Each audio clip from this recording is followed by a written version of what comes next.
हरिओम. अष्टावक्र गीता योगदास श्री जय गणेश जोशी यांचे प्रवचन.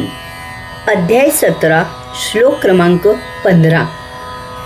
सुखे दुःखे नरे नार्यां संपत्सु च विपत्सु च विशेषो नैव धीरस्य सर्वत्र समदर्शिनः.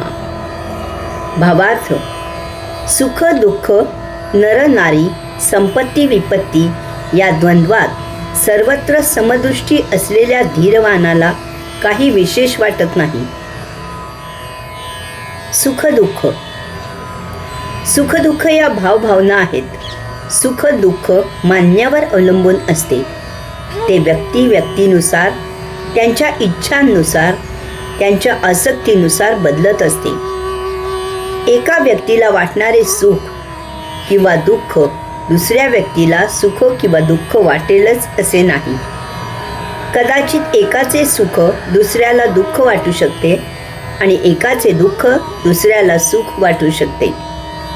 सुख दुःख कालसापेक्षही असते. आज वाटणारे सुख काही काळानंतर सुख असेलच असे नाही. त्याचे दुःखाते रूपांतर होऊ शकते. तसेच आज वाटणारे दुःख काही काळानंतर दुःख वाटेलच असे नाही. कदाचित त्यावेळी ते सुखही वाटू शकेल. यास्तव सुख दुःख या दोन भिन्न गोष्टी नाहीत. त्या मूलतः एकच आहेत. अल्पकाळाचा विचार केला असता त्या एकाच नाण्याच्या दोन बाजू आहेत. दूरवरचा विचार केला तर येथे फक्त दुःख आणि दुःखच आहे. दुःखी तर दुःखी असतोच. त्याला अनंत काळजा सतावत असतात. परंतु सुखीही दुःखी असतो. कारण सुख आले की त्या पाठोपाठ दुःख नक्की हजर होते. वैभवात श्रीमंतीत लोळणारे महादुःखी असतात. त्यांना अनेक काळजा असतात. फक्त त्यांचे स्वरूप वेगळे असते इतकेच. त्यातही मौज अशी आहे की दुःखी काही कालावधीत त्याच्या दुःखाला सरावतो. आपल्याकडे दुःख निवारण करायचा उपायच नाही म्हणून तो त्याचे ते दुःख स्वीकारतो आणि आला दिवस समाधानात जगतो. परंतु श्रीमंताला दुःख निवारण करायला उपाय उपलब्ध असतो आणि तरीही तो तसे करू शकत नाही. यामुळे तो दुःखाला सरावत नाही. आपण सुखात राहू शकत असूनही आपण दुःखी आहोत ही भावना त्याला समाधान देऊ शकत नाही. नर नारी नर नारी ही मूलतः भिन्न नाहीत. नर नारी यांच्यामध्ये फक्त काही पेशींचा फरक आहे. बाकी ती एकच आहेत. वैज्ञानिक संशोधन इतके पुढे गेले आहे की काही काळानंतर विज्ञान नराला नारी आणि नारीला नर करू शकेल.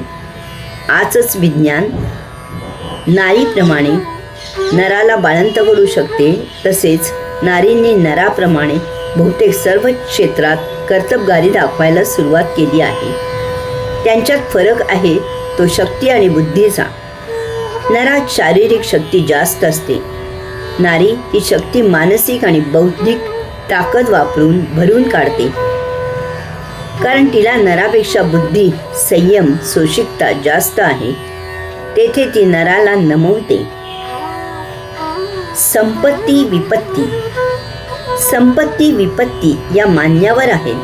त्या भावभावना आहेत. 2 छाट्या, 4-6 पुस्तके, पांघरुण अशी भरपूर संपत्ती असलेले स्वामी राम स्वतःला बादशहा, सम्राटांचा सम्राट म्हणून घेत असत.